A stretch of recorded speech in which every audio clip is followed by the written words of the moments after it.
from the headquarters of Telesur English in Quito, Ecuador. I'm Carla Gonzalez, and this is From the South.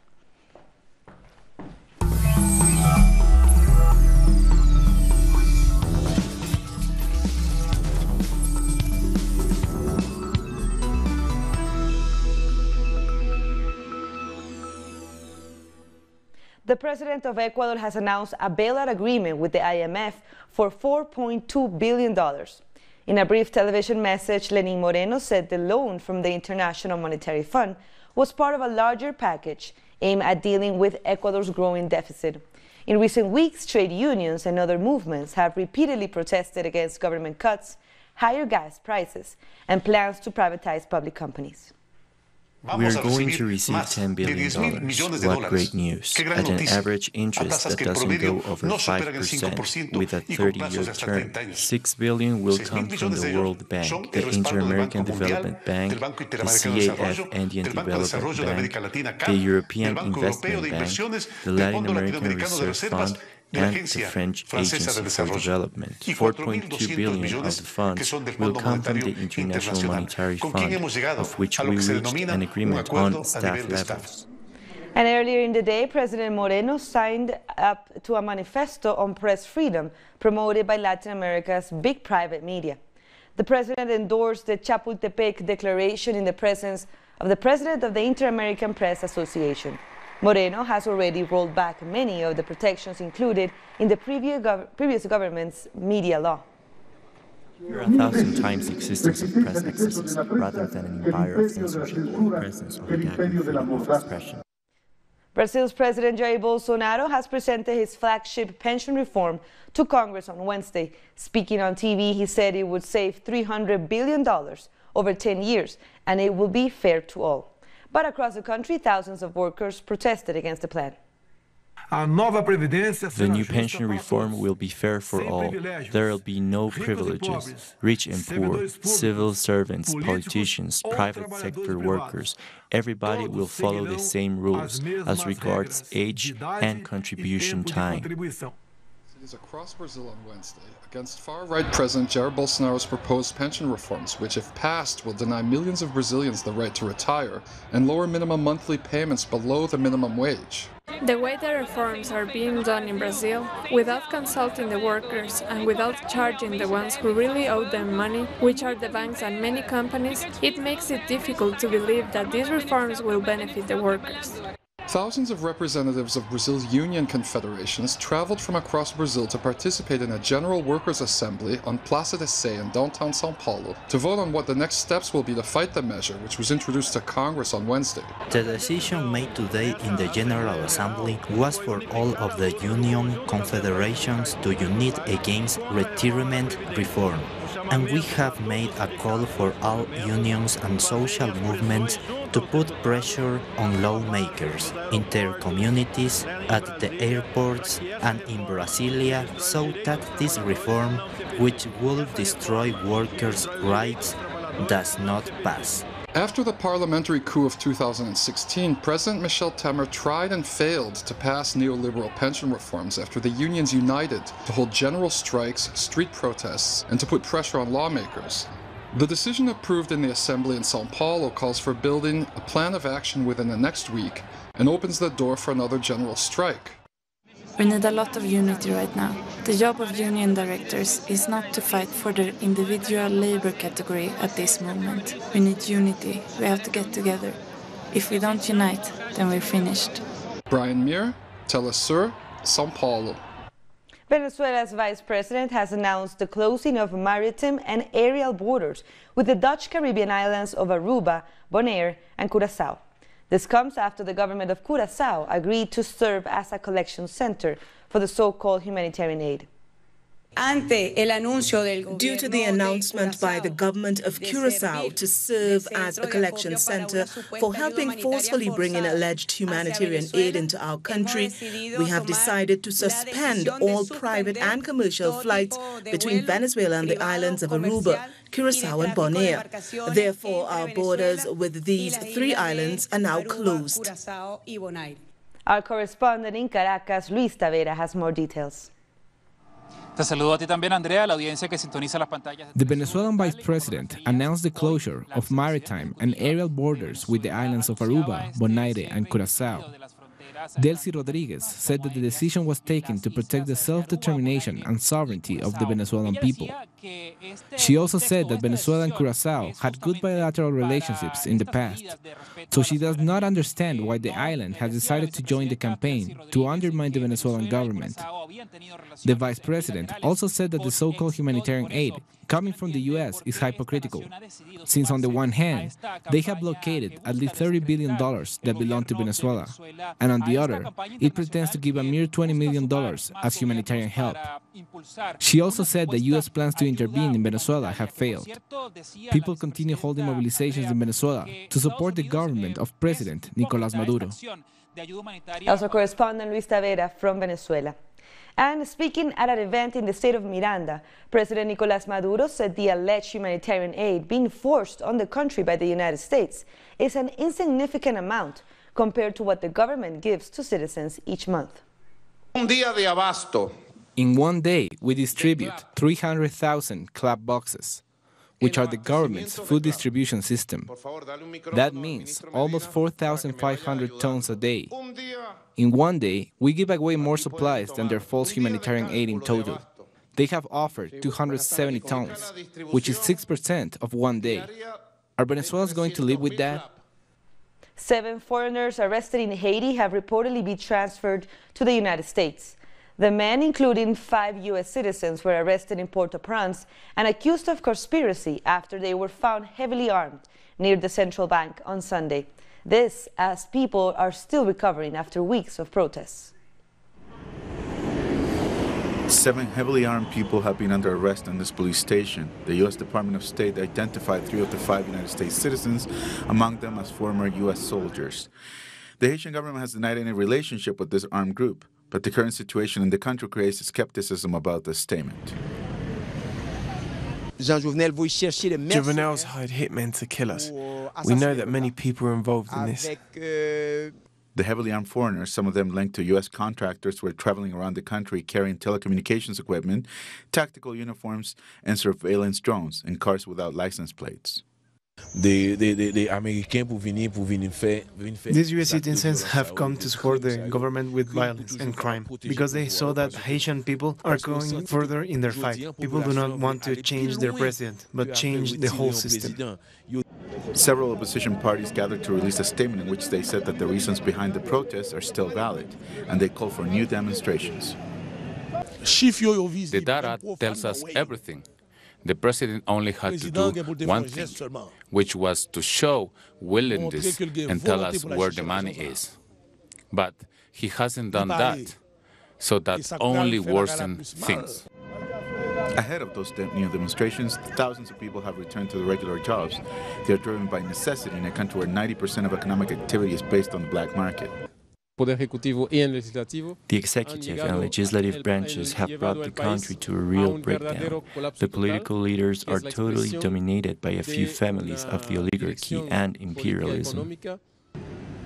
The protests that started on February 7th have left an impact on the country's schools. Some of them have restarted classes, but many are still closed. We have more stories coming up. We'll be back.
Welcome back. After months of public dialogues in communities, Cubans are set to vote on several constitutional reforms on Sunday. These are bringing together contributions to achieve gender equality. More in this report. Gypsy Moreno is a world champion, Olympic champion, and Pan American champion hammer thrower. For her, the new law of laws is an unprecedented leap in terms of women's rights in Cuba. When we talk about violence against women, when we talk about the freedom that people have to express themselves and dress the way they choose, from the recognition of the rights of children to the rights of the old age, from the right as a woman so that you're not yelled at or mistreated, the ability to see yourself reflected, you wouldn't imagine what appears and is picked up in the Constitution. I think it's already giving us value and strength. For Liriam Gordillo, a feminist who's an expert in gender and communication, the constitutional reform, just like any historical and cultural human process, has very positive results, but also shortcomings. There is still resistance to an inclusive language in the Magna Carta. We can see how the titles and positions are still male.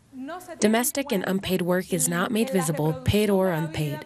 It doesn't take reproduction into consideration as an element which contributes to the national economy, and it does not appear anywhere within the document, and that's an area which is traditionally made invisible within a patriarchal conception. Nevertheless, within the new Supreme Law, there are undeniable advances in the recognition of equality. It includes categories such as sexual orientation, ethnic origin, disability, age, and territorial origin. Gender violence is made visible as an issue which requires a comprehensive and integrated state response, and the right to make decisions over one's own body is affirmed. The public debate over the constitutional reform also allows us to take a sort of map of the country. For example, it revealed the different actors and forces that today in Cuba are taking all sorts of points of views, including fundamentalist ideologies. Some of these are against equal marriage in the country, but they are also against gender perspectives in public policies and the full rights and participation of women. So I think it's very important, because this is a political and state response, to endorse within the Constitution the sexual and reproductive rights of women and for the state to protect these. The consensus is that the new Magna Carta goes far beyond the 1976 Constitution in terms of gender. Another element is the recognition and protection of paternity, and this is very important and is linked to the reconciliation of family and work life. The subject of motherhood has always been given weight, and that protection of maternity is maintained. But it's also necessary to give a space to the recognition of paternity, as childcare should be viewed as a shared responsibility of mothers and fathers. In the opinion of this expert, it's a constitution that not only reflects the present in a more integral way, but is open to further developments in the future. A number of social movements in Colombia have called a national strike for April. More than 300 social, indigenous, and Afro-Colombian organizations came out in favor of the strike. They say the government has broken its agreements with various sectors of society. They also reject the interventionist policies of President Iván Duque towards Venezuela, as well as the obstacles for implementing the peace accords. The leaders say the authorities refuse to negotiate. We have also decided to campaign against their failure to fulfill their agreement, since this government has not wanted to talk or negotiate with the Colombian people's social movements. They are also against the implementation of the agreement signed with the FARC in Havana. As a social and popular movement, we have decided that date of the strike, and April 25th will be the beginning of the national strike. Left-wing parties from Central America have gathered in Nicaragua for a three-day event to discuss recent imperialist attacks in the region. We have more in this report. Managua is the venue for the Mesoamerican meeting of left-wing parties, a political event that seeks to strengthen ties of solidarity and friendship across the region. Maintaining our unity is paramount. Resistance against foreign aggression must be linked to our solidarity. The empire is mobilizing all of their puppets in Latin America, as well as in Europe, in order to undo all the changes parties like ours have achieved. Solidarity with Venezuela is one of the main topics to be discussed by the 10 different countries from the region which are taking part in this event. A representative from Venezuela's PSUV party says imperialist aggression extends to many different Latin American nations. Dear comrades, it's not just Venezuela's future which is at stake now. If you think these attacks are isolated to just Venezuela, or Cuba, or Nicaragua, or Bolivia, you are wrong. They are trying to update the Monroe Doctrine to modern times. This is about recolonizing our continent. This is about having their so-called backyard at their mercy. This event will come to an end on Thursday, and is expected that President Daniel Ortega will give the closing speech. The Mexican Navy has confiscated 630 kilograms of cocaine from a boat off the coast of Sinaloa state. According to the Naval Office, 15 people were arrested in the operation. The alleged traffickers with the seized narcotics and the boat have been handed over to the police. Complaints in Argentina are growing against the use of taser guns by security officials. Growing police repression against social movements in Argentina concerns many.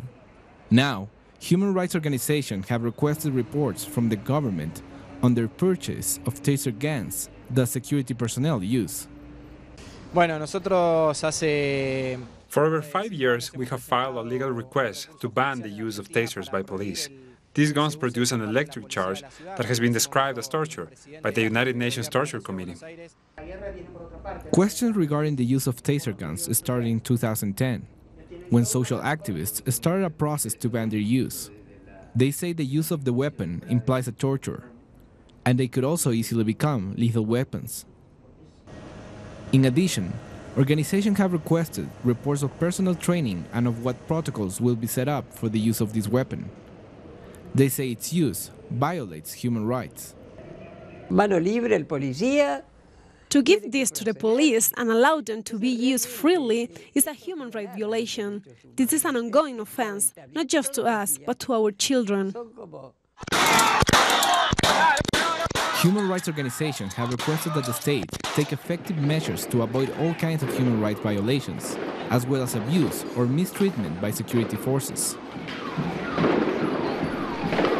Jamaica's government has allocated funds to upgrade the country's postal system. Over $35 million have been set aside.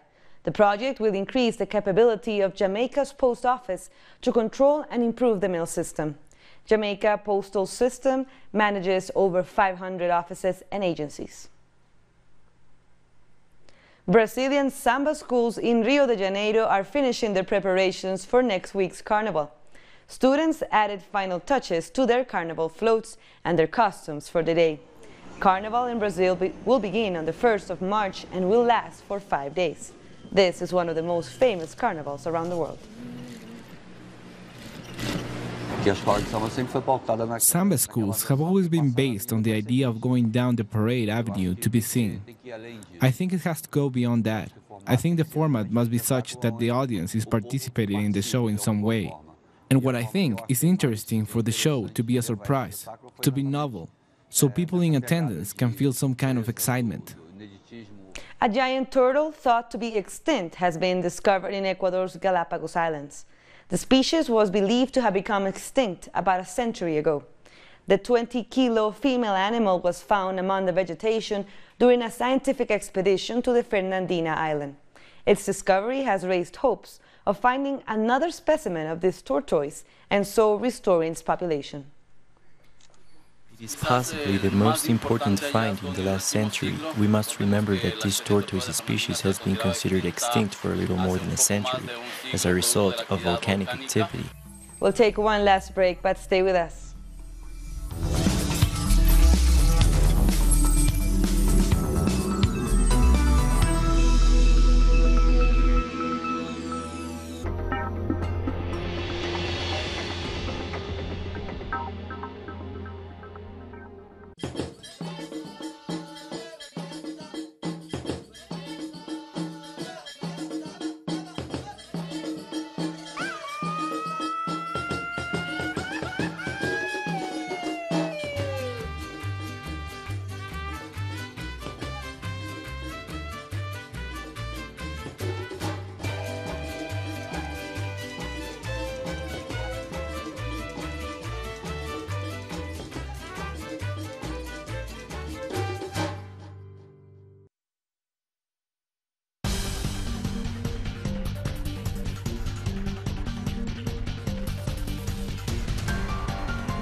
Welcome back.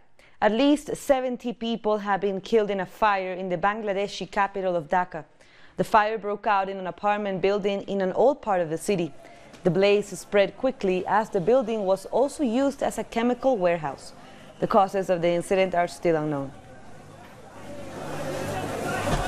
Pope Francis has opened a summit to address the issue of sexual abuse of children by priests across the world.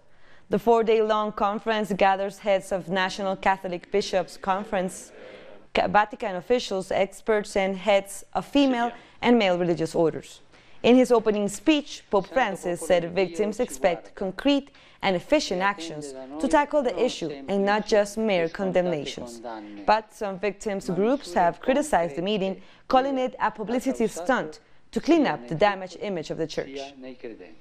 In the face of the scourge of sexual abuse by the churchmen to the detriment of minors, I have decided to meet you patriarchs, cardinals, archbishops, bishops, religious superiors, and leaders so that together we listen to the Holy Spirit and with docility, with its guidance, the holy people of God look at us and expect from us not simple and obvious condemnations, but concrete and effective measures to put in place. And just ahead of the Vatican conference, 2 Spanish victims of clergy abuse have staged a protest against impunity at Catalonia's Montserrat monastery. Standing with signs saying transparency and responsibility at Montserrat, the 2 men demanded that the local abbot be defrocked for covering up sexual abuses. I knew Andres Sola was dangerous and that he had to be stopped in his tracks. So I told my story to Montserrat monk Joseph Maria Sanrom, who then told the abbot at that time, Abbot Sebastian Maria Bardolet. Bardolet did not take any measures whatsoever. He didn't report him to the police. He didn't suspend him from his duties or remove him from the youth group. He didn't start a canonical trial. He didn't try to find new victims. He behaved like nothing had happened. Presidential candidates in Senegal have held their final rallies in cities across the country, mobilizing supporters in stadiums and public squares ahead of Sunday's vote. President Macky Sall is seeking a second 5-year mandate. He will be facing off against 4 challengers, including a former prime minister. Senegal is one of Africa's most stable democracies. He's a new man, and I think with him the country can develop, because we are tired of the president. It is Macky Sall or the others. It's time that we have a president that can develop Senegal. And Nigeria is also heading to the polls after their presidential election was postponed to February 23rd. Earlier, we were joined by Maberu, a lecturer from Nigeria, who gave us his take on the coming vote. The political atmosphere right now seems to be very, very tense. And it seems to be very, very tense because members of the ruling class, members of the Nigerian ruling class, since the independence, since 1960, have ensured that whenever, we enter the electionary period, they tend to employ whatever means necessary, to get into power. So they get to entice people with money, they get to entice people with those that are not interested in money. They get to, come up with all sorts of violent, methods in order to ensure that they acquire that political power. The survivors of a deadly attack in northwest Nigeria continue to receive medical attention in hospitals across the state of Kaduna. The death toll rose to over 130, according to the state government, more than double the toll initially reported. Northwest Nigeria has witnessed a sharp increase in unrest and violence in recent years, fueled by ethnic and religious tensions. In my family, they killed 30 people. But I can't really tell you how many people were killed around my area. And the burials for 14 people who were killed when Boko Haram opened fire on a group of loggers have also been taking place in northeast Nigeria. Boko Haram's decade-long uprising to establish a hardline Islamic state in northeastern Nigeria has killed more than 27,000 people and displaced almost 2 million. The London home of the late musician Bob Marley has been awarded with an English Heritage Blue Plaque. The legendary Marley lived on Oakley Street, Chelsea, with his band The Wailers. Marley moved there in 1977 after he fled his native Jamaica because of a failed assassination attempt. How long shall they kill our prophets? With that, we come to the end of this news brief, but you can find these and many other stories, as you know, on our website at telesurenglish.net. For Africa, we are on Starsat channel 461 in South Africa and 539 in Nigeria. And we're on social media as well, so go ahead and follow us. For Telesur English, I'm Carla Gonzalez. Thank you for watching.